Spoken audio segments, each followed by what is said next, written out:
Izin Mbak bertanya, Oh, baik, silakan. Dengan Ibu siapa? saya Bu Ulia. Baik, Iya, Ibu. oke, mohon izin Pak Adwin. Izin bertanya, kalau AI itu kan lebih ke robot ya. Jadi kalau misalnya kayak ngerubah menjadi lebih seperti manusia asli, jadi kadang ada yang miss gitu ya. Itu ada aplikasi lanjutan atau kita secara manual gitu ya Pak ya, tetap harus memperhatikan tulisannya gitu ya. Oke, gitu aja. Makasih Mbak. Baik, Bu Lia. Terima kasih atas pertanyaannya. Eh, Baik Ibu, saya mau menjawab Bu Ulia dulu ya. Ini mohon maaf, sepertinya mic utama saya baterainya lagi low sehingga mungkin suara saya agak kecil lagi. Saya akan coba dekatkan atau saya coba keraskan ya Bapak Ibu. Kalau terkait gaya bahasa atau gaya penulisan Bu Ulia, sebenarnya ada beberapa cara. Kalau ChatGPT memang dia itu kan tidak menyediakan itu ya pilihan secara langsung.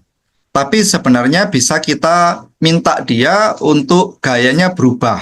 Ya, betul, Pak. Suaranya masih kecil sekali. Ini coba saya dekatkan biar terdengar lebih jelas.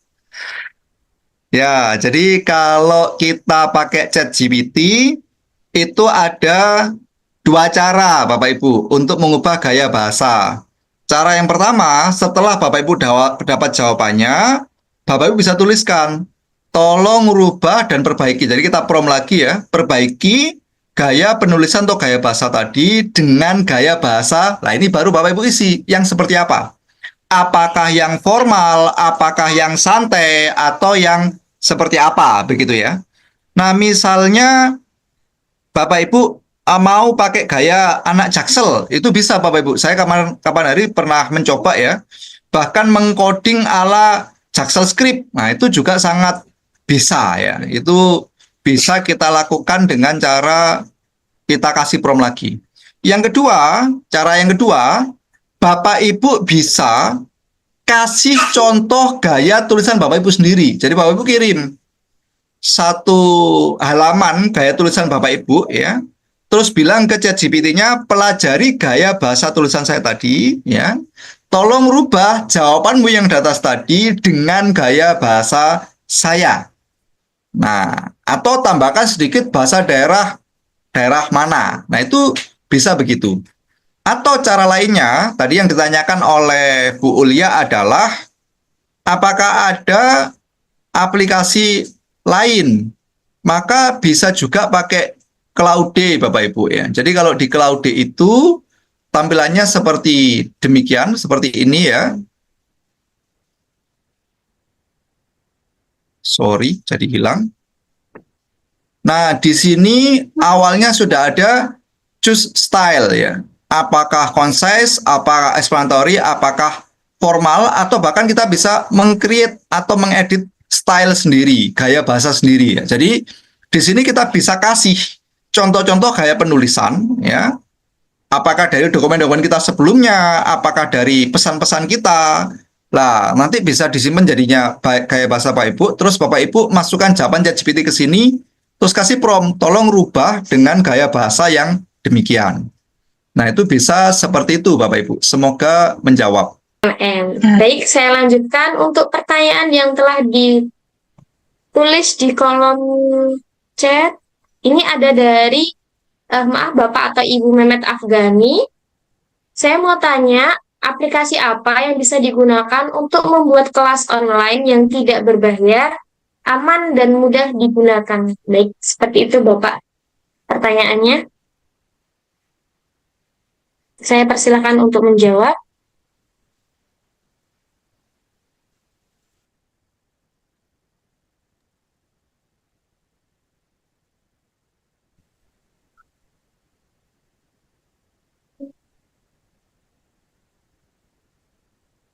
Baik, terima kasih atas pertanyaannya.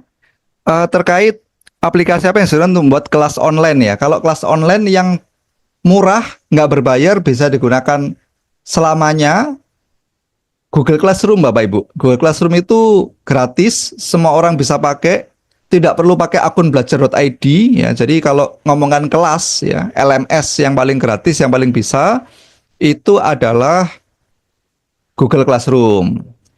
Terus apakah ada yang lainnya lagi ya? Sebenarnya kita bisa, tapi kan sangat sederhana. Misalnya kayak grup WhatsApp, grup Telegram itu bisa, tapi kan sifatnya sederhana dan terbatas. Tapi kalau yang sifatnya LMS dan gratis, ya, tidak berbayar, aman, mudah digunakan, adalah pakai Google Classroom. Itu jawabannya begitu, Mbak Nadia.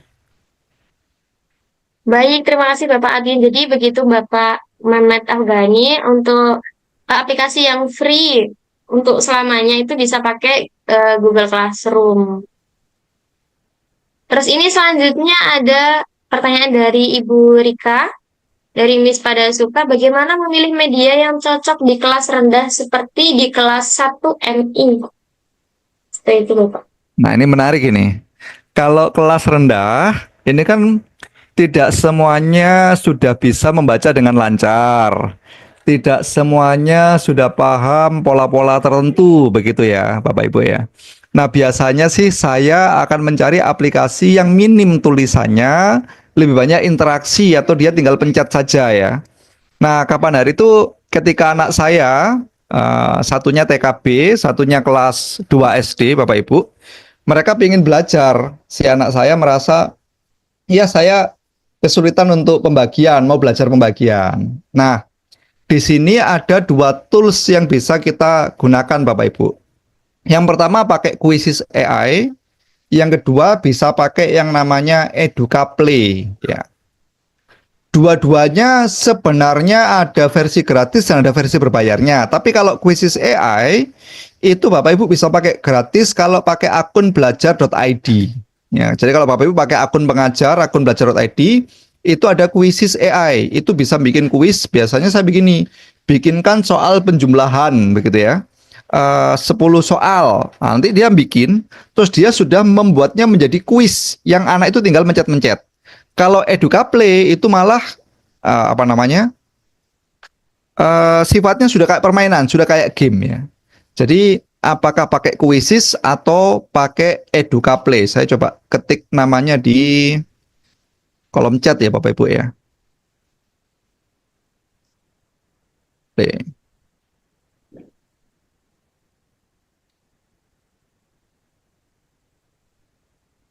Nah, jadi Quizzes atau pakai EducaPlay itu sangat cocok untuk anak yang kelompok apa kelas bawah ya. Loh Pak, tapi apa bener anak-anak bisa pakai itu? Nah, kalau pakai Quizzes itu malah siswa tidak harus pakai HP Bapak Ibu. Jadi kalau Bapak Ibu nanti mau mendalami ya, insya Allah biasanya di GPI ini juga ada banyak pelatihan-pelatihan lainnya. Barangkali nanti di lain kesempatan kita spesifik bahas Quizzes misalnya Bapak Ibu.